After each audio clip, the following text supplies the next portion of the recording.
everyone, this is Stacy with Sit Stay with Stacy Slade, and we have a 5-month-old smolder here. She's grown quite a bit, and we're going to talk about what to expect with a 4 to 5-month-old puppy. We had a video on what to expect with a 2 to 3-month-old puppy. Now we're at 5 months. We can talk about 4 to 5 months. If you like my videos, please do subscribe to my channel. I continually bring out more content about Bernese Mountain Dogs, puppies, and training in general. So the first thing we want to talk about as a puppy at 4 to 5 months old is the teething, because this is the heart of their teething. They start losing their teeth. They chew on a lot of things. They're losing their teeth. It can be bloody, it can be painful. Some people complain of a smell. It's basically the iron and the blood that you can smell in their breath. It's important to be able to look in their mouth frequently so you can see what's going on. And so it's not making it a big deal. I very gently look at her teeth. I pull open her lips. Good girl. Her tail is wagging. I can see she's got 2 sets of canines right now. Her baby teeth and her adult teeth on her top canines are coming in. So what I do is I give her a rawhide just for about 15 minutes a day. This rawhide looks like this. She likes them. It's a single piece of rawhide rolled. So it's not a bunch of layers of rawhide that she just is gonna pick off. The challenge with rawhide, guys, is they can choke on it. And you don't want them to ingest this whole thing. So we use it just for teething because it gets a little sticky and so the teeth can stick to it. Once it gets soggy, I take it away. So 15, maybe 20 minutes on this in a crate so I can watch them, and it can get very bloody. Oh, Frenzy just figured out we're out here. Shh, don't tell Frenzy. And I make sure that she gets this so she can continue teething and help those teeth come out. That's really important that you're helping those teeth. So the rawhides, I also use knuckle bones. I use bully sticks, all with supervision and caution that you just need to make sure that you're on top of it. The bully sticks, you can use the stopper that prevents them from eating the end of the bully stick. But I take things away once they get down to a little bit. But this is, I start with 12 inches with puppies because that allows them to not eat the whole thing and still chew on it. But I take it away. This could last me for a puppy her age 2 to 3 times if I get it in time and I let it dry. So that's teething. Keep an eye on your puppy's mouth.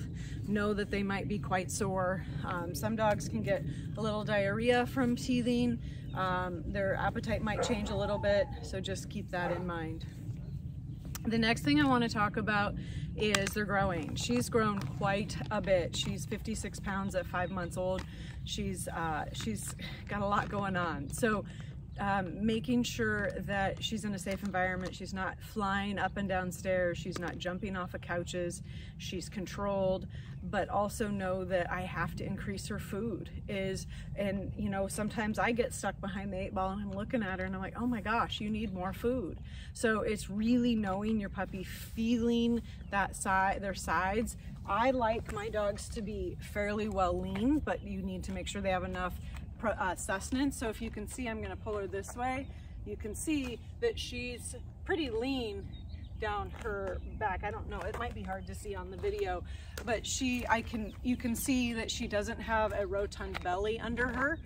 Under here, she's nicely smooth down here, and I can easily feel her ribs through her skin. The skin is what gets the fat on it. So you got to be able to easily feel the ribs, and then the tummy. And then going back to this part of the dog, back here I can go in, and her tummy is not protruding from her ribs. That's important. And making sure that they have the right food for them. I do transition all my puppies at 3 to 4 months to adult food. Has the nutrients that a growing puppy needs. It's very similar to large breed puppy. If that's what your vet and breeder recommend, please do what they do. And you know, no one kibble fits all dogs, so you do have to kind of find what works. But I do have a feeding video that I recommend watching for how to pick out the best foods for your dog. And I do recommend feeding 3 meals a day. She actually is the first puppy I've had this happen to in a long time.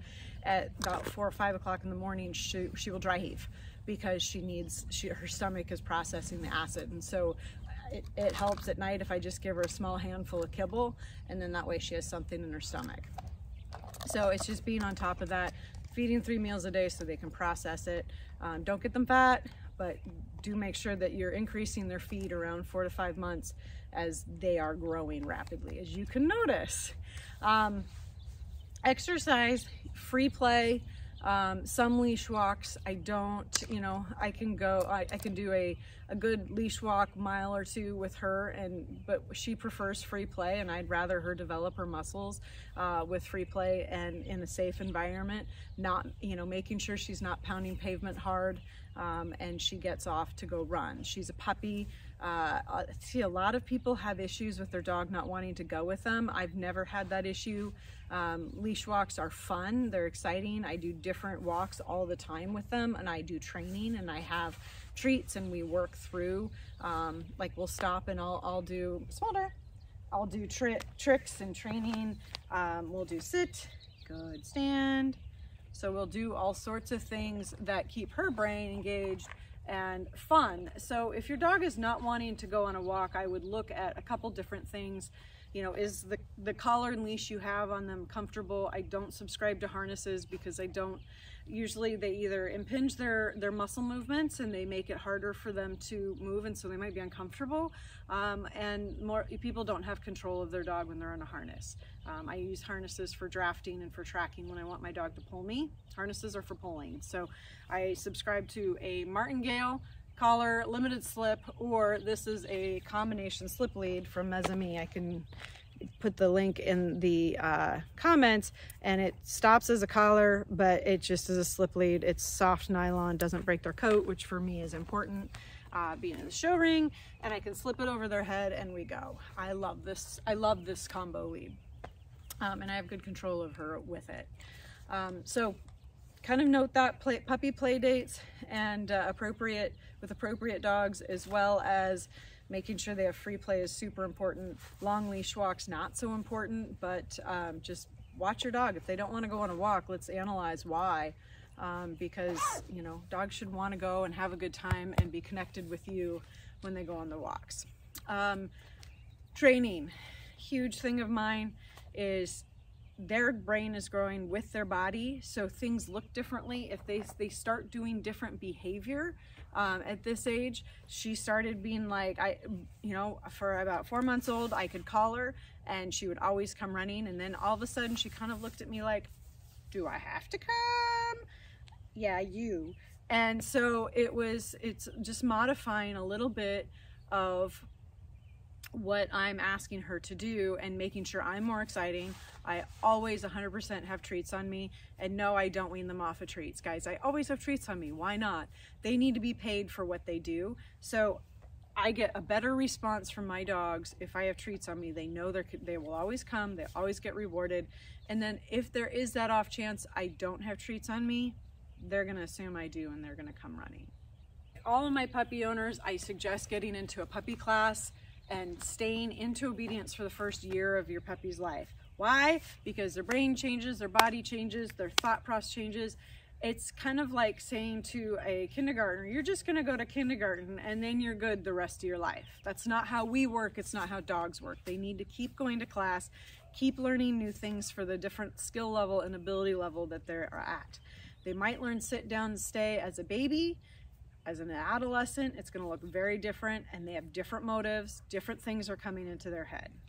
So continue your training, give them a job, and what that means is doing scent work with your dog, learning how to draft with your local Bernese Mountain Dog Club, learning how to do some rally obedience, or being a farm dog and having a job with you and going and doing something every day. Dogs have brains, they want to use them. They want to be engaged. They love to participate in things with us. The last thing I'll talk about is grooming.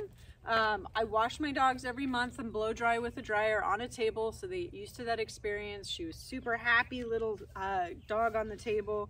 I give them things to chew on so their teeth are taken care of. I trim their nails every couple weeks up on the table. You know, if you need to learn how to do that, I strongly recommend it. I have videos on trimming nails. It's something that's for the health of the dog super important. I run a brush through her often, so she's used to that. And I have a good yummy cookie, and I take the brush and I brush her this way. She, you know, and so she's working on the cookie and getting used to the brush every day. You got to train your dog for these things, guys. Like everything else, you got to train them for grooming. You got to train them. I have videos on how to give dogs pills. Heaven forbid your puppy gets sick.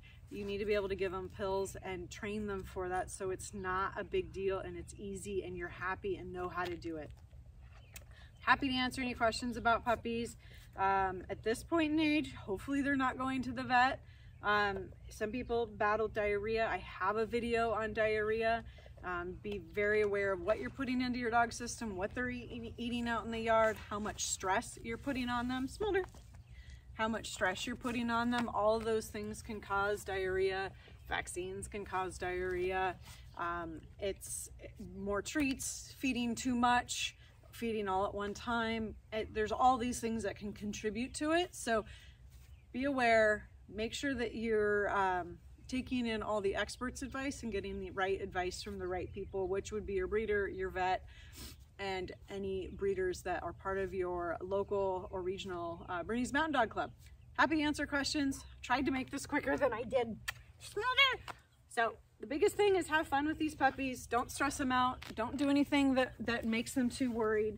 They can go through fear periods. That's the last thing I'll talk about is fear periods. Google it, research it. It does happen. You want to make sure that you're supporting your dog, giving them confidence in who they are, and not leaving them out to dry, because if they do that, then they start to go to their own resources.